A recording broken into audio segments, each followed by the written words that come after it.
केज शहरामध्ये आज सकाळी पहाटेच्या सुमारास एक विचित्र अपघात झाला आहे। केजमधील जय भवानी चौकामध्ये हा अपघात झाला।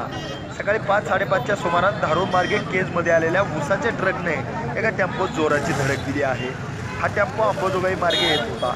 ऐन चौकामध्ये आल्यानंतर हा ट्रक त्या टेम्पोच्या समोरच्या हेडला धडक मारून पेट्रोल पंपामध्ये घुसला आहे। या टेम्पोतील चालक गंभीर जखमी झाला आहे।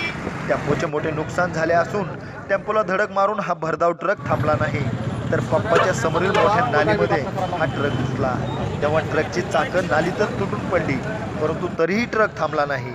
पंपाला धडक मारून हा ट्रक पुन्हा पलटी झाला आहे। ट्रकचेही यामध्ये मोठे नुकसान झाले आहे। या विचित्र अपघातातून पंप कर्मचारी चाटेमामा सुखरूप बचावले आहेत। हा अपघात पाहायला शहरवासियांनी या ठिकाणी गर्दी केली होती। हा ट्रक अंबाजोगाई तालुक्यातील साकुडे येथील असून टेम्पो केज तालुक्यातील पिंपरी येथील असल्याचे समजते। महाराष्ट्रात लोकप्रिय असलेल्या न्यूज वन महाराष्ट्र चॅनलला जर तुम्ही सबस्क्राईब केलेले नसेल तर आत्ताच सबस्क्राईब करा। News one Maharashtra.